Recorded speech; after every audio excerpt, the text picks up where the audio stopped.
주님께서 여러분과 함께 또한 사세의 영과 함께 마테오가 전한 거룩한 복음입니다. 주님 영광 받으소서. 그 무렵 세례자 요한이 나타나 유다 광야에서 이렇게 선포하였다. 회개하여라. 하늘나라가 가까이 왔다. 요한은 이사야 예언자가 말한 바로 그 사람이다. 이사야는 이렇게 말하였다. 광야에서 외치는 이의 소리, 너희는 주님의 길을 마련하여라. 그분의 길을 곧게 내어라. 요한은 낙타털로 된 옷을 입고 허리에 가죽띠를 둘렀다. 그의 음식은 메뚜기와 들꿀이었다. 그때 예루살렘과 온 유다와 요르단 부근 지방의 모든 사람이 그에게 나아가 자기 죄를 고백하며 요르단강에서 그에게 세례를 받았다. 그러나 요한은 많은 바리사이와 사두가이가 자기에게 세례를 받으러 오는 것을 보고 그들에게 말하였다. 독사의 자식들아, 다가오는 진노를 피하라고 누가 너희에게 일러주더냐. 회개에 합당한 열매를 맺어라. 그리고 우리는 아브라함을 조상으로 모시고 있다고 말할 생각일랑 하지 마라. 내가 너희에게 말하는데 하느님께서는 이 돌들로도 아브라함의 자녀들을 만드실 수 있다. 도끼가 이미 나무 뿌리에 닿아 있다. 좋은 열매를 맺지 않는 나무는 모두 찍혀서 불 속에 던져진다. 나는 너희를 회개시키려고 물로 세례를 준다. 그러나 내 뒤에 오시는 분은 나보다 더 큰 능력을 지니신 분이시다. 나는 그분의 신발을 들고 다닐 자격조차 없다. 그분께서는 너희에게 성령과 불로 세례를 주실 것이다. 또 손에 키를 드시고 당신의 타작마당을 깨끗이 하시어 알곡은 곳간에 모아들이시고 쭉정이는 꺼지지 않는 불에 태워버리실 것이다. 주님의 말씀입니다. 그리스도님 참여합니다. 참 예수님. 그래요. 오늘 대림제 2주일인데 그래요. 우리 주님을 기다리면서 우리에게 오실 주님, 오셔서 큰 은총과 사랑으로 저희에게 은혜를 부어주실 주님을 희망하고 기대하면서 우리 주님께 찬미와 영광 드립니다. 주 성부, 성자, 성령께서 홀로 영광 받으시길 빕니다. 아멘. 오늘 복음 말씀은 마테오 복음 3장 1절부터 12절 말씀을 듣는데요. 사실 되게 이 그러니까 대림 시기는 참 저는 뭐가 좋냐 하면요. 사실 우리의 일생 전체는 우리에게 오실 주님을 기다리는 거잖아요. 근데 특별히 우리가 이 전례 안에서 특별한 어떤 한 시기를 정해서 성탄까지의 여정 속에서 이 기다림의 시간을 갖는 거예요. 그죠? 그래서 주님을 맞이하려면 어떻게 맞이해야 되고 어떻게 기다려야 되는 것인가에 대해서 깊이 묵상할 수 있는 시간이기도 하고 또 말씀들이 그렇게 구성되어 있어요. 근데 우리가 지난 대림 일주일에는 깨어 있어야 해요. 주제가 깨어 있어야 되고 언제 어떻게 올지 모르니 도둑이 오듯이 맞이하면 안 된다. 네. 도둑이 오듯이 맞이하는 날이면 우리에게 사실 재앙인 거잖아요. 이미 늦었고 손 쓸 수도 없고 그런 어떤 다시 오실 주님에 대한 것, 우리가 과거에 예수님이 오셨지만 다시 오실 주님을 기다리는 것에 대한 의미를 더 부여했다면, 또 그리고 좀 더 부연하자면 사실 우리가 진짜 살다가 정말로 그 말씀하신 그 아버지만의 그 시간이 올 수도 있고, 아니면 그냥 남들처럼 우리가 이제 내 생애를 마치고 개인적으로 주님 앞에 심판대 설 수도 있고, 그래서 교회는 사심판과 공심판을 얘기하죠. 사심판이 있고 공심판이 있다 그래요. 예. 내 개인이 맞는 죽음이 죽은 뒤에 맞이하는 게 사심판이니까. 그래서 어쨌든 간에 그런 어떤 깨어있음, 그런 죽음에 대해서 혹은 마지막 날, 주님이 재림하시는 날에 대해서 이 다시 오실 주님을 준비해라 였다면, 오늘은 우리가 오실 주님을 맞이하기 위해서 개인이 구체적으로 뭘 해야 되는가인데, 이 세례자 요한이 와서 준비한 건요, 이스라엘 백성들과 온 백성들에게 자기의 죄를 씻고 회개하는 거였어요. 아주 중요한 주제예요, 사실은. 그러니까 우리가 살면서 이런 질문들을 많이 할 수 있을지 몰라요. 그러니까 회개란 말 너무 불편해요, 신부님. 회개는 너무 부담스러워요, 항상. 자꾸 저를 기죽여요. 내 자존심을 깎아먹는 것 같아요. 근데 우리 중에 어느 누가 샤워 안 합니까? 우리 중에 어느 누가 정기적으로 목욕탕 안 가요? 그렇잖아요. 5년을 샤워만 할 수 없잖아요. 그렇게 더럽게 살 수는 없잖아요. 1년에 그래도 몇 번씩은 우리가 목욕탕 가서 떼먹기고 하잖아요. 근데 내 영혼은 안 돌본다고요. 그러니까 회개는 그러니까 회개가 불편한 이유는 뭔가 내가 그만큼 하나님을 불편하게 여기는 게 있다는 거예요. 근데 우리는 하나님을 불편하게 여기는 존재가 되어서는 안 돼요. 하나님을 불편하게 여긴다면 난 자녀가 아닐 수도 있는 거예요. 적어도 진짜 사이 안 좋은 말 안 듣는, 엄마가 동쪽으로 가려면 서쪽으로 가고 위로 가려면 무조건 아래로 가고 밥 먹으려면 집 나가고 하는 그런 아지트의 아이들 같은 존재일 수도 있어요. 제가 저희 아지트 아이를 깎아내리는 건 아니지만 관계가 그만큼 안 좋기에. 그러니까 회개를 불편하게 여기면 안 돼요. 죽을 때까지 하는 게 회개예요, 결국엔 사실. 왜냐면은 회개를 계속 하다 보면 매일 우리가 깨끗이 몸을 관리하고 씻고 운동하고 하면은 몸이 건강해지고 깨끗해지잖아요. 아름다워지고. 그러니까 회개를 하다 보면 정화가 되고 정화가 되면은 뭐예요? 결국 성화가 되는 거거든요. 그러니까 성인들은 사실 평생 회개한 사람들이에요. 깨어 있으면서. 근데 어떻게 해야 되는지 무엇인지가 이제 궁금하잖아요. 여러분들께서 스마트하게 사심으로 그 성경을 한번 찾아볼까요? 같이 핸드폰으로. 제가 조금 같이 고민한 부분이 있는데 생각한 말씀이 있어요. 뭐냐? 루카복음 15장이에요. 가보도록 하죠. 루카복음 15장 아마 보면은 두 아들 이야기가 있을 거예요. 여러분 너무나 잘 아는 비유죠. 탕자의 비유라고도 하기도 하고. 두 아들 이야기인데 되찾은 아들의 비유라고 돼 있네요. 이제는 루카복음 15장 11절부터입니다. 자, 여기 보면요, 이 내용을 다 읽진 않을게요. 지금 여기서. 근데 같이 보시면서 제가 어느 절을 찾으면서 보면 될 것 같고요. 일단은 11절부터 시작하는 이 말씀에서 되게 재밌는 게 뭐냐면요, 이 비유의 아버지가 여러분들 일반적인 아버지라는 생각이 들어요? 보통 우리 아빠, 대한민국 사회에서의 우리 아빠랑 어때요? 보면은 너무 다르지 않아요? 네, 너무 달라요. 사실 이거는 대한민국 사회뿐만이 아니라 미국이든 유럽이든 남미든 아프리카든 아마 이런 아들이 있다면 진짜 폐륜아예요. 진짜 아빠가 버젓이 살아있는데 나에게 돌아올 몫을 다 땡겨서 미리 달라는 거는 사실상 난 너랑 관계 끊겠다. 아빠, 당신이랑 관계 끊어요. 당신은 나한테 이미 죽은 사람이니 내 거나 두세요. 폐륜아예요. 사실상 이거를 범죄적으로 법적으로 걸고 할 문제는 아니지만 그런 걸 훨씬 넘어서 정말 인륜적으로 봤을 때는 아주 폐악질이죠. 그런데 너무나 놀랍게도 이 아버지는 그냥 보내줘요. 근데 여기서 나오는 아버지는요, 이 비유에서 하느님 아버지가 어떤 분인지를 표현하는 거예요. 되게 중요한 게 뭐냐 하면 이 아버지가 하느님 아버지인데 하느님 아버지는 아시는 거예요.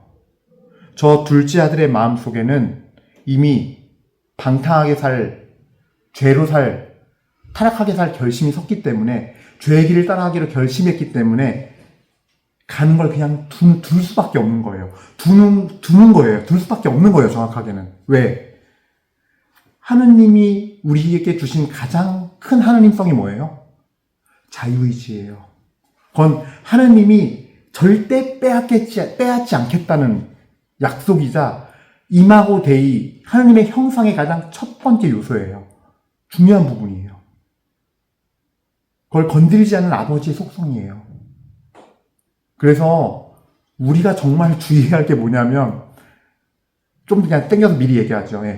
주의할 게 뭐냐 하면, 하느님께서 죄인들을 사랑하신다는 말을 잘못 이해하시면 안 돼요. 전 정확하게 말하고 싶어요. 하느님은 죄인들을 사랑하지 않으세요. 거기 빠진 말이 있어요. 하느님 아버지는 회개하는 죄인을 사랑하세요. 죄로 향해 가는, 죄종으로 팔려가는 거를 안타까워하면서도 그냥 보세요. 내가 방법은 딱 하나거든요. 걔를 자유의지를 뺐으면 돼요. 동물처럼 만들면 돼요. 본능에 따라 움직이게. 근데 그걸 뺏는 순간 이마고대인 없어지는 거예요. 인간에게. 절대 안 뺏는 거예요. 그래서 본인이 죄를 선택해서 죄를 사랑해서 가는 내 스스로가 이런 표현이 맞을 거예요. 정확하게는 죄의 종으로 팔려가는 거예요. 그게 뭔지도 모르고 우리 중독된 사람들처럼. 그래서 죄는요 사실은 무엇을 했다 안 했다의 문제가 아니라 죄성으로 인해서 중독된 상태예요 사실은. 그걸 내 의지로 못 끊어내요. 이 둘째 아들처럼. 식별이 안 되고 분별이 안 돼요. 애비 애미도 몰라봐요.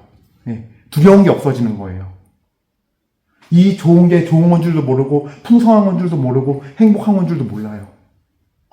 그래서 아버지에 대한 존경심과 존중감과 두려움이 없어지는 거죠.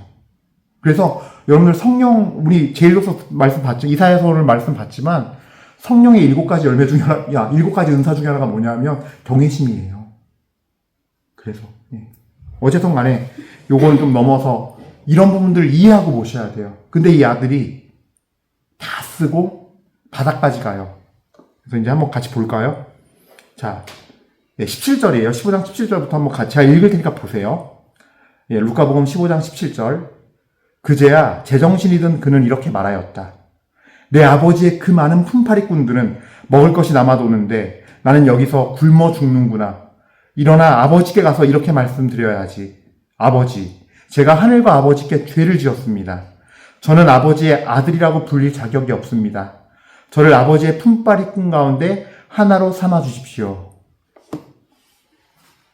내가 내 마음대로 선택해서 살다가 이게 여러 가지 의미를 포함하는데 결국은 뭐예요?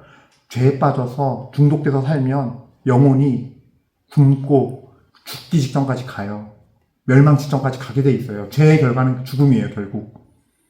그래서 떠오른 게 그 아버지, 그때서야 아버지가 얼마나 위대한 분인지, 아버지가 얼마나 그 많은 종이 먹고도 이렇게 풍성한데 항상 얼마나 그것이 좋은 곳이었는지를 알게 되고 자신이 아무것도 할 수 있는 게 없어요. 돼지를 통해서 그 돼지 나무들이 먹는 그걸 먹어야 돼요. 인간 이하가 된 거예요. 그리고 본인이 내가 인간 이하임을 자각하고 정말 바닥을 치고 납작 엎드리게 된 거예요. 자연스럽게. 스스로가. 그러면서 여기까지는 세상 사람 다 여기까지 후회하고 반성해요. 근데 하느님의 자녀가 갖고 있는 특권이자 은혜가 뭐냐면요. 아버지를 볼 수 있게 되어 있어요. 내가 아버지라 부를 리가 있고 쳐다볼 리가 있어요. 나는 지금 이 밑바닥에서 내 힘으로는 벗어날 수 없지만 내가 그분의 품팔이꾼으로만 갈 수 있다면 정말 그냥 진짜 아주 그냥 아래 종으로만이라도 아들이고 뭐고 다 필요 없고 그렇게라도 될 수만 있다면 가겠습니다. 당신께 저 의지합니다. 이게 회개예요. 네. 유다는 죄책감에 시달리다가 목을 매 죽었어요. 베드로는 뻔뻔스럽지만 뻔뻔스럽게 그냥 들러붙어서 다시 예수님 부르심 받잖아요. 예수님 다시 안아주시잖아요. 그러니까 우리가 해야 할 회개는 이건 거예요. 회개의 개념이에요, 이게. 내 마음에서 이런 사건이 벌어져야 돼요. 죄책감이 올 수 있지만 그것까지 다 예수님한테 내어드리는 거. 하나님, 저는 진짜 아들이라 부릴 자격도 없고 딸이라 부릴 자격도 없고 진짜 품팔이꾼이라도 받아달라고. 당신한테 갈 테니까. 자, 그래서 20절부터 또 읽을게요. 그리하여 그는 일어나 아버지에게로 갔다. 그가 아직도 멀리 떨어져 있을 때 아버지가 그를 보고 가엾은 마음이 들었다. 그리고 달려가 아들의 목을 껴안고 입을 맞추었다. 하나님 아버지는 회개하는 죄인을 사랑하세요. 그 아들이 자기 의지로 마음을 고쳐먹고 아버지께 향하자 그때는 멀리서 기다리다가 오는 거 보고 뛰어가서 안아줘요. 그리고 이 이후의 내용은 그래요. 입 맞추고 옷 제일 좋은 옷을 입히고 손에 아들이라는 상기에 가락지를 끼워줘요. 죄의 종으로 멋대로 살던 창녀들에게 돈 탕진하고 멋대로 살던 그가 돌아왔을 때 종이 아니라 아들로 받아주세요. 그게 이게 회개한 사람이 받는 은혜예요. 우리는 자녀가 되기 위해서 늘 새롭게 마음 먹으면서 주님 앞에 서약하고 살아가는 삶이에요, 사실은. 세례를 그래서 주는 거예요. 세례성사 받으면 구원받은 게 아니라, 구원이 안 이루어진 건 아니나, 구원의 은혜가 안 온 건 아니나, 우리는 그 약속을, 그 은혜를 지켜나가면서 사는 여정을 출발하는 거예요. 예. 이 작은 아들처럼 진짜 아버지의 사랑을 깨달으면 내 아들 신분도 내어놓을 수 있는. 그러니까 진짜 완전히 내 자신을 완전히 버린 거예요. 아버지한테 갈 때는. 그랬을 때 하나님 아버지가 우리를 더 큰 사랑으로 안아주시고 그때 주님의 사랑이 임하는 거죠. 요게 사실은 루카복음 15장에 그래서 되찾은 아들인 거예요. 옛날에 우리가 탕자의 비유 뭐 이렇게 했는데 이 표현이 참 맞는 표현이에요. 죄의 종으로 뺏겼다가 내 아들 다른 하나님이 아닌 마귀가 아빠였다가 다시 이 아들이 깨닫고 돌아와서 되찾은 거예요. 제가 회개를 얘기하기 위해서 오늘 본과 전혀 관계없는 복음서를 들고서 다시 말씀을 드렸지만 근데 우리가 회개를 이해하려면 이 부분을 이해해야 돼요. 이게 머리 개념에 잡혀야 돼요. 그래서 이제 마지막으로 좀 다소 강론은 길지만 한 가지 더 얘기 드리고 싶은 게 저는 항상 하울을 얘기하는 경우를 못 봤어요. 근데 실제로 저는 제가 받은 은혜의 하울을 좀 말씀드릴게요. 그러니까 여러분들께서 저도 수없이 넘어지고 실패하고 넘어지고 실패하고 21년의 사제생활 동안 그거에 반복하면서 막판에 어떤 순간까지 이르렀냐면요. 프란치스코 성인 저런 사람들은 슈퍼히어로고 김대건 안데아스 성인 다 저런 슈퍼히어로 어벤져스들이고 우린 그냥 이렇게 얼려 넘어지고 대충 살다가 쟤도 지을 수 있지 괜찮아. 하나님 사랑이시니까. 다 이렇게 사는 거구나 그냥. 계속 반복하는 죄 짓다가 나중에 죽으면서 하나님이 용서해 주시겠지. 라는 좀 막연함까지 간 건데 그게 사실은 되게 제가 봤을 때 신앙적으로 밑바닥이었던 것 같아요. 하다 안 되고 저도 되게 그러니까 제 고민 중에 하나예요. 고민을 하다가 지쳐 쓰러진 거죠, 정확하게는. 뭐였냐면은 반복되는 죄들이 있었어요. 예. 반복되는 죄들. 여러 악습들. 그거에 대해서 여러 번 시도하고, 진짜 오림을 다하고 노력하다가, 어떨 때는 일주일, 어떨 때는 한 달, 어떨 때는 3개월, 그다가 도로와 미탑을 대고, 이거를 한 10년 하니까, 어느새 그냥, 그런 특별한 사람들은 특별한 자리에 가는 거고, 그래서, 나는 나랑은 상관없는 얘기구나. 나 같은 범인은 적당히 살다 가는 거구나. 적당히 살다가 받아주시겠지. 용서해 주시겠지. 자비하시니까. 라는 개념이었죠. 근데 마음 한켠엔 계속 그런 확신이 있는 거예요. 어떤 확신? 내가 배운 교리와 내가 알고 있는 성경 말씀만 놓고 봐도 나는 천국 갈 수 있겠다는 없겠다는 확신. 이렇게 살면 천국 못 가는데? 이건 명확히 알겠는 거예요. 난 어떻게 해야 되지? 저는 그 고민에서 사실은 헤매이고 있었어요. 그러다가 제가 저를 기도해주고 도와주는 분도 있었고 그리고 제 스스로가 말씀 안에서 도전하기 시작했어요. 근데 제가 회개를 하는 여정에서 깨닫게 된 건 3가지예요. 회개할 때 첫 번째로는요. 말씀. 근데 그냥 눈으로 읽는 거 말고 소리 내서 읽으세요. 소리 내는 것이 곧 기도예요. 여기에도 우리 셋만 있는 게 아니라 예수님 계시고 성모님 계시고 천사들 와 있고 성인 성녀들 와 있어요. 그리고 요 근처에서는 시커먼 놈들이 어떻게든 우리 마음을 뺏어가려고 노리고 있어요. 즉 보이지 않는 세계도 존재한다는 거예요. 그들이 들어야 돼요. 하나님 앞에는 이것이 정말 생명을 주는 나의 신앙의 고백이며 생명을 청하는 것이고 나에게 영이며 생명인 것이고 저 어둠의 세력들에게는 이것이 곧 말씀으로 쫓아내는 거고 싸우는 거고 내 영혼이. 그래서 저는 소리에서 읽었는데 뭘 읽었느냐? 갈라디아서 5장 13절부터 26절. 육의 행실과 성령의 열매. 왜냐면 이 악습들을 내가 물리치고 싶었기 때문에, 끊어내고 싶었기 때문에, 시기, 질투, 방탕, 음행, 술 취하는 거, 흥청거리는 거, 당파 맺는 거, 분열, 이기심. 성령의 열매, 사랑, 기쁨, 평화, 온유, 인내, 절제. 이 열매 맺고 싶었기 때문에 절박하게 아침에 일어나서 3번, 밤에 잠들기 전에 3번, 정말 절박하게 했어요. 살려달라고. 이거 아닌 것 같다고. 내가 이렇게 사는 거 아닌 것 같다고. 두 번째로 한 거는 좀 놀라실 텐데 저는 단식했어요.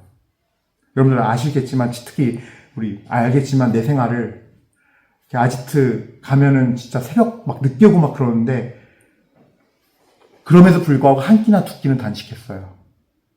근데 밥만 안 먹는 게 아니라 그 단식할 때, 그래서 아침은 무조건 했는데 그 아침 시간에 전 뭘 했냐면은 위에 사니까 내가 성취도회라거나 십자가이라고 기도서 안 보고 내가 스스로 묵상해서 내가 빌라도가 됐다가 내가 십자가 넘어진 예수님이 됐다가 때리는 로마 병사가 되기도 했다가 베로니카가 되기도 했다가 내가 그때마다 나오는 상처와 죄들 다 고백하면서 당신 내가 못 박았다고 이런 죄 저질러서 저는 그거를 골방 기도라 생각해요.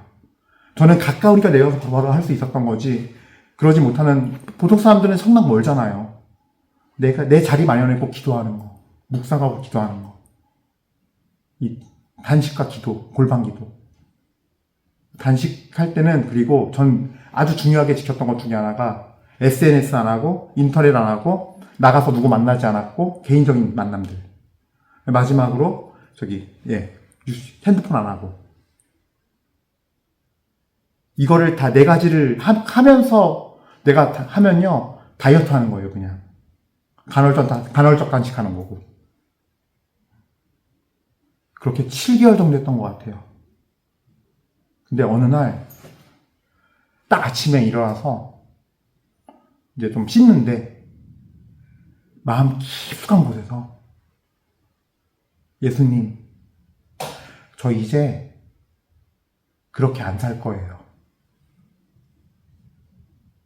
맨날 술 먹고 와서 이상한 생각하고 음란한 생각하고 그런 것들, 아버지 미워하고 판단하고 또 신부돼선 더 어깨가 높아지고 교만해져가지고 판단하고 아버지 미워하고 무시하고 아버지 신앙생활 마음대로 정죄하고 심판하고 저 그런 거 이제 안 할 거예요.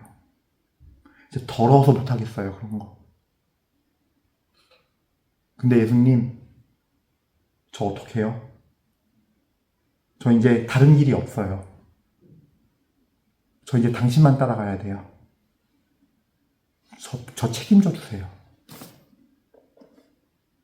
그게 작년 1월 어느 날이었어요.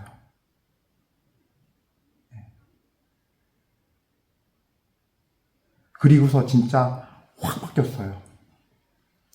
우리 동기 신부들은 이러고 봐요. 처음에 진짜 이러고 봤어요. 저 술 좋아하는 저놈이 얼마나 힘들까? 얼마나 재미가 없을까? 얼마나 불행할까? 근데 노력으로 힘으로 끊는 거 아니에요. 그거는 이제 제가 하나의 예로 표현한 거고. 예수님 앞에 그 십자가에 버려지니까, 다 버려 던져지니까 사라지더라고요. 단 한 번도 내 평생에 이렇게 살아본 적이 없는데 그게 돼요. 이 하우에 대해서 그래서 말씀을 드리는 거예요. 저의 부끄러웠던 과거기도 하지만 정말로 변화가 됐기에, 그리고 그게 벌써 그렇게 시간이 흘러서 2025년도 다 살았기에 그 안에서 제가 느낀 것들을 정리해서 오늘 이 회개라는 단어 한마디에, 오늘 회개하여라 하늘나라가 가까이 왔다 그랬는데 사실 마르코복음 1장 15절은 이렇게 돼 있어요. 하느님 나라가 가까이 왔다. 회개하고 복음을 믿어라 해요. 그래도 이것을 좀 묵상해봤어요, 깊이. 왜 이렇게 말씀하실까? 복음을 믿고 회개가 안 되는 게, 이 안경을요, 딱 썼는데 제대로 된 안경을 써야지, 내 이 죄로 덮여있는 이 자아의 안경을 딱 쓰고서 복음을 받아들이면요, 그 복음이, 마르코 복음이 내가 복음이 돼버려요. 그래서 회개하고 복음을 믿어라 했구나. 여기도 보면요, 복음을 믿어라는 얘기는 없어요. 회개하라고 나와요. 죄부터 씻으라는 거예요. 그래서 예수님을 만나려면, 우리가 늘 만나려면 매일매일의 삶 속에서 우리가 예수님과 같이 하나님께서 완전하신 것 같이 완전한 사람이 되라 그랬거든요. 근데 그 완전하단 말이 뭐냐면 결국은 깨끗하고 거룩한 마음을 지닌 자예요. 하나님 마음 지닌 자. 그러라고 회개하라고 하는 거구나. 그래서 여러분, 우리 모두 하느님의 마음을 지닌 자가 됩시다. 그걸 위해서, 그게 우리 예수님 기다리는 모습이고 기다리는 법이에요. 그래서 제가 아까 말씀드린 거, 그러니까 하우에 대해서도 잘 생각해 보세요. 여러분들 말씀 소리내서 읽고, 그 다음에 골방기도, 내 자리에 어딘가에는 기도 자리가 돼야 돼요. 주님, 예수님 만나는 자리가 돼야 되고, 세 번째로 정기적으로 단식하세요. 그 단식하는 법 알려드린 대로. 안 먹는 게 단식이 아니라 주님께 향해 있는 거, 내 육을 끊고 주님께 향해 있는 게 단식이니까 잘 그거를 이해하셨으면 좋겠습니다. 그래요. 계속 미사 봉헌하도록 하죠. 잠시 묵상하시겠습니다.